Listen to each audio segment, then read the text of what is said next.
জামালপুরে চাঁদাবাজির অভিযোগে বিএনপি ৩ কর্মীকে আটক করেছে যৌথ বাহিনী। শুক্রবার রাত 8:30টার দিকে সদর উপজেলার হাজীপুর বাজার থেকে তাদেরকে আটক করা হয়। আটককৃতরা হলেন মেষ্টা ইউনিয়নের ফকিরপাড়া গ্রামের জামাল উদ্দিনের পুত্র মোহাম্মদ পলাশ মিয়া, মঈনুদ্দিনের পুত্র মোহাম্মদ সিরাজুল ইসলাম এবং নজরুল ইসলামের পুত্র মোহাম্মদ ফরমান। সদর থানার ওসি আবু ফয়সাল মোহাম্মদ আতিক জানান, তারা দীর্ঘদিন ধরে স্থানীয় হাজীপুর বাজারের এক ব্যবসায়ীর থেকে চাঁদা দাবি করে আসছিলেন। ব্যবসায়ী ওই বিষয়ে অভিযোগ করলে যৌথ বাহিনী রাত 8:30টার দিকে অভিযান চালিয়ে তাদেরকে আটক করেন। তারা তিনজনই বিএনপি এবং তার অঙ্গ সংগঠনগুলোর সঙ্গে জড়িত। আটককৃতদের বিরুদ্ধে মামলা দায়েরের প্রক্রিয়া চলছে।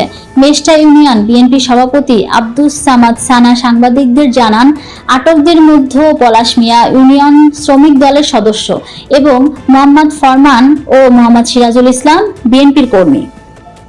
গত রাত 8:30টার দিকে অত্র থানাধীন হাজীপুর বাজার থেকে চাঁদাবাজির অভিযোগে যৌথ বাহিনীর অভিযানে ফরমান, পলাশ, সিরাজুল ইসলাম তিনজন আসামিকে গ্রেপ্তার করে থানায় নিয়ে আসি। তাদের বিরুদ্ধে যথাযথ তদন্ত সাপেক্ষে আইনি প্রক্রিয়ার মাধ্যমে বিজ্ঞ আদালতে সুপোর্ট করা হবে। রাজনৈতিক ব্যাকগ্রাউন্ড বলতে আমরা শুনেছি তারা বিএনপির সাথে জড়িত, তবে বিষয়টা আমরা আরো খতিয়ে দেখছি।